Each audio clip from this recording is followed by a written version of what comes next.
we're back with Dr. Kelley Gebhardt from Happy Tales Vet Clinic. She is taking your questions. It is Ask the Vet time. All right, so we're getting lots of questions about pet-friendly desserts and things of that nature. My question is about peanut butter. Someone told me you have to get dog peanut butter. You can't use regular peanut butter off the shelf. What say you?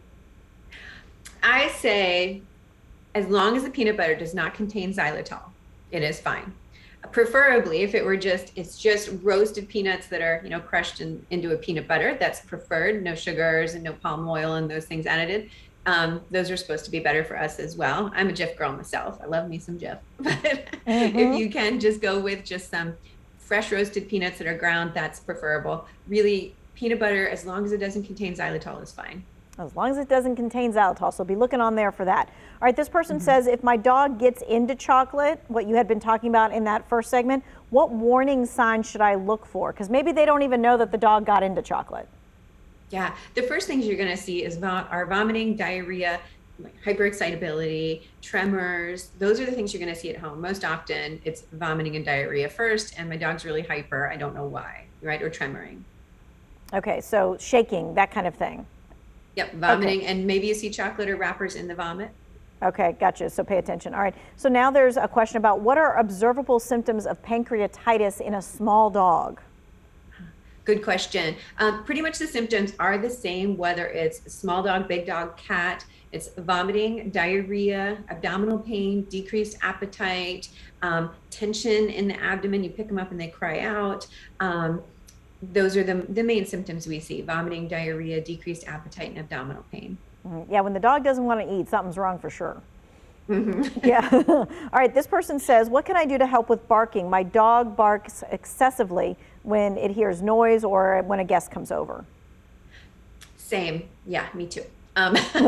So we are working on doing some counter conditioning. So a reward and a consequence kind of program. So rewarding for good behavior, doing treats and sit and distracting them from the stimulus, and then also squirt bottle when needed to distract them or say, okay, that's not the behavior I want. And then when they sit and are quiet, you reward them with the treat.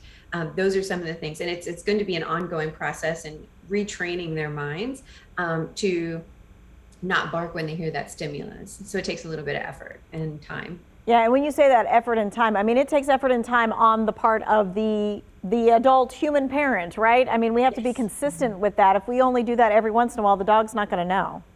That's true, and all people in the household have to try and be on the same plan. Like if not, say if I'm gone and my husband's home and he's not continuing with the training program, then it doesn't stick. So making sure that everybody is on the same plan is really important for consistency for the pet. Otherwise, the pet's going to get really confused, and it's going to take a lot longer for them to learn the behavior, the desired behavior.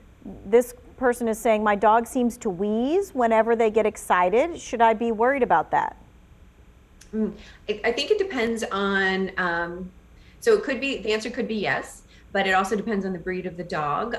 If it's say a bulldog, maybe that is normal for the brachycephalic breed. But if it's something like a small dog, like a Maltese, a little white dog, or one of the smaller breed dogs that are predisposed to collapsing trachea, that could be a concern. So it's hard for me to say. It really depends on that individual dog. And I'd say if you're concerned, I would definitely get it checked out by your regular vet.